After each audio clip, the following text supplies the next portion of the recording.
Bismillahirrahmanirrahim. Assalamualaikum warahmatullahi wabarakatuh. Halo adik-adik juara. Di sini saya Kak Ferry Apriandi sebagai pengajar IPA Nurul Fikri akan membahas TOPAS gabungan yang telah adik-adik laksanakan sebelumnya ya. Untuk kelas 4 SD ini. Oke, langsung saja saya share screen ya. Saya share screen. Oke, sudah muncul belum tuh? Sudah muncul ya. Langsung aja biar efektif. Slideshow. Jadi untuk soal IPA ini kan dimulai dari nomor berapa? 46 sampai 60. Nah, di sini juga udah saya coret-coret nih ya penjelasannya. Jadi tinggal dijelaskan dari sini nomor 46 nih. Oke, nomor 46. Saat hendak hujan, kita dapat mendengar guntur yang menunjukkan bahwa bunyi merambat melalui. Oke, ini kan pokok bahasan bunyi ya, bunyi. Sebagai fungsi dari indera pendengaran kita bisa mendengar bunyi. Nah, guntur merupakan suaranya gitu bunyinya, sedangkan kalau cahayanya berupa petir. Nah, petir yang bisa terlihat itu adalah cahayanya, kalau guntur merupakan bunyinya. Nah, itu jelas bahwa bunyi dapat merambat melalui udara karena kan di atas kepala kita ya, gas udara, jadi bunyi bisa merambat melalui udara. Bunyi juga bisa merambat melalui padat dan cair gitu ya. Contoh kalau bunyi melalui padat seperti kita menelepon gitu ya. Kalau bunyi di zat cair juga saat kita berenang, kalau ngetuk-ngetuk dinding itu dinding kolam renang terdengar gitu ya. Nah, untuk guntur itu bunyi merambat melalui udara. Lanjut ke nomor 47. Nah, nomor 47 ini konversi energi atau perubahan energi. Di situ ada 4 alat ya. Nomor 1 rice cooker, 2 kipas angin, 3 blender, 4 lampu bohlam. Nah, alat listrik yang mempunyai perubahan energi yang sama ditunjukkan oleh nomor. Nah, nomor 1 mengubah listrik menjadi panas sehingga untuk memasak nasi ya, rice cooker. Nomor 2 kipas angin mengubah energi listrik menjadi gerak. Nomor 3 blender juga sama, mengubah energi listrik menjadi energi gerak. Nah, untuk nomor 4 lampu itu mengubah energi listrik menjadi energi cahaya atau juga energi panas. Cuma yang lebih banyak itu diubah menjadi energi cahaya untuk lampu. Sehingga yang sama perubahannya adalah kipas angin dan blender yang B, 2 dan 3. Nomor 48.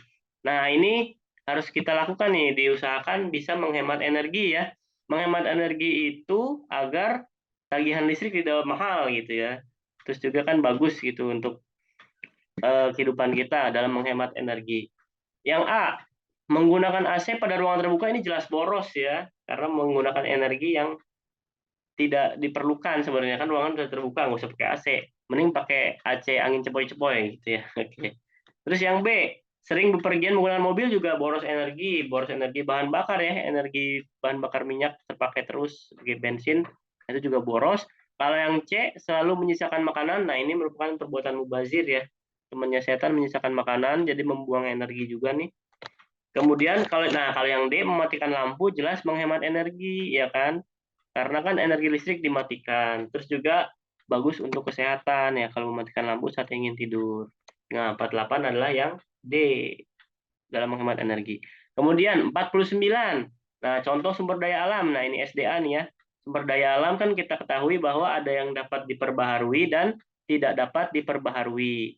Sumber daya alam yang dapat diperbaharui contohnya adalah air ya adik-adik, angin, terus makhluk hidup, tumbuhan, hewan begitu ya. Nah, mengenai yang tidak dapat diperbaharui itu merupakan sumber daya alam yang berupa bahan tambang ya atau logam-logam. Oke, langsung aja nih. Jenis sumber daya alam yang tidak dapat diperbaharui berarti artinya kan lama-lama akan habis sumber daya tersebut ya. Berarti apa aja? Kalau air kan bisa diperbaharui, ada ya siklus air berputar. Kalau minyak bumi, nah ini bahan tambang lama-lama akan habis. Batu bara juga sama, lama-lama akan habis tambang. Kelapa sawit. Nah, kalau kelapa sawit tergolong jenis tumbuhan, nah, sehingga dapat diperbaharui yang nomor 4. Kemudian intan juga hasil tambang ya. Berlian intan hasil tambang sehingga tidak dapat diperbaharui. Maka jawabannya yang tidak dapat diperbaharui adalah 2, 3, dan 5 yang D. Kita lanjutkan ke nomor 50. Nah, pada suatu percobaan Andi mencelupkan pensil, ternyata terlihat pensilnya tidak lurus atau terlihat patah ya. Nah, ini karena apa? Kalau pensilnya patah ini sebabnya bukan karena ya Akibatnya, sorry, ini akibatnya. Kalau pensilnya patah kan akibatnya terlihat patah. Karena apa? Karena pembiasan cahaya. Nah, pembiasan cahaya itu apa gitu ya? Pembiasan cahaya adalah pembelokan cahaya. Nah, di sini adik-adik, cahaya tersebut melalui dua medium berbeda. Nah, contohnya nih, kalau gelas berisi air kan kita lihat dari udara gitu ya. Sinar masuk ke air. Nah, ketika melalui dua media yang berbeda akan terjadi pembelokan cahaya sehingga seakan-akan pensil terlihat patah gitu ya. Jadi yang C. Kalau pemantulan cahaya saat kita bercermin ngaca itu pemantulan. Kalau kelainan pada mata enggak juga ya. Orang normal matanya normal juga pasti akan melihat pensilnya terlihat seakan-akan patah gitu. Jadi 50 yang C. Lanjut ke nomor 51, cahaya yang melewati lubang kunci pintu. Nah, berarti ini kan lurus ya, menembus gitu kan. Lurus, lurus. Jadi dia melewati lubang tanpa penghalang, maka terbukti bahwa cahaya itu merambat lurus. Oke. Kalau menembus benda bening, seperti menembus plastik gitu ya, yang tipis. Kemudian kalau dapat dipantulkan ya bercermin ngaca. Kalau dapat dibiaskan tadi yang nomor 50 ya, pensil terlihat patah. Jadi 51 melewati lubang kunci, cahaya merambat lurus. Kemudian nomor 52 nih, ya ini kaca pembesar atau loop. Kan dia permukaan kacanya menonjol keluar ya, atau namanya cembung. Kalau menonjol apa kalau ke dalam seperti wajan itu cekung ya kalau ke dalam ya. Kalau cembung itu seperti polisi tidur. Nah, ini menggunakan lensa ya untuk membantu membaca apa huruf yang kecil jadi terlihat lebih jelas ya. Ini dengan kaca pembesar atau juga pembesar berarti kan memperbesar objek. Nah, jadi menggunakan alat optik yang namanya lensa cembung. Lanjut ke nomor 53. Fungsi dari mikroskop. Nah, adik-adik ada yang ingat nggak nih fungsi mikroskop? Mikroskop kan untuk melihat benda kecil agar terlihat jelas. Nah, sehingga fungsinya adalah untuk melihat benda yang sangat kecil agar terlihat lebih besar dan jelas. Kalau melihat benda yang jauh, gunakan apa? Teleskop gitu. Kalau melihat benda di permukaan laut, menggunakan periskop. Seperti itu ya. Oke. Kalau sangat besar menjadi kecil, rugi ya. Orang udah besar, ngapain jadi kecil gitu. Oke. Itulah fungsi alat optik, salah satunya mikroskop. Lanjut ke nomor 54. Nah, kita sudah masuk ke ini indera pendengaran ya, indera pendengaran, aspek biologinya. Bagian telinga yang ditunjukkan dengan huruf Q. Nah, jadi adik-adik perlu ingat nih bagian-bagian telinga. Jadi ada telinga luar gitu ya, sama telinga dalam gitu. Oke. Yang bagian Q, nah ini udah saya tulis nih ya kan organ-organnya. Kalau yang P apa? Lubang telinga, awal masuk bunyi gitu kan. Kalau yang Q, nah ini kan Q seperti cangkang siput, berarti ini adalah rumah siput atau koklea. Nah, untuk yang S dinamakan saluran Eustachius. Ada S-nya, Eustachius. Nah, seperti yang B nih ya. Saluran Eustachius. Kemudian kalau yang D-nya ini kan berbentuk setengah lingkaran, berarti ini saluran setengah lingkaran sebagai alat keseimbangan. Kalau saluran Eustachius itu untuk menghubungkan rongga telinga tengah dengan rongga mulut. Nah, sehingga sesuai dengan nomor 55 bahwa ini jawabannya adalah saluran Eustachius karena menghubungkan rongga telinga tengah dan dengan bagian rongga mulut ya, belakang rongga mulut dinamakan saluran Eustachius. Oke, kita masuk ke 56 nih, morfologi tumbuhan, jenis-jenis akar. Jadi akar pada gambar tersebut termasuk apa nih? Ini kan akarnya banyak ya bercabang-cabang ya adik-adik. Ya, kalau yang bercabang-cabang banyak dinamakan apa? Serabut gitu ya. Oke, kalau akar yang tunggang atau tunggal gitu ya, itu akarnya satu, ya enggak tidak bercabang-cabang. Kalau akar yang bercabang-cabang begini namanya akar serabut. Lanjut ke nomor 57. Ciri tumbuhan pisang adalah pisang ini kan termasuk monokotil, memiliki tulang daunnya apa? Menyirip ya, menyirip atau sejajar dan batangnya tidak bercabang. Sehingga yang benar ciri tumbuhan pisang adalah punya pelepah pisang.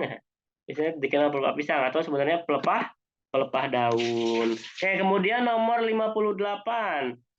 Ciri morfologi yang ditemukan pada katak. Nah, ini termasuk jenis apa bab morfologi hewan ya.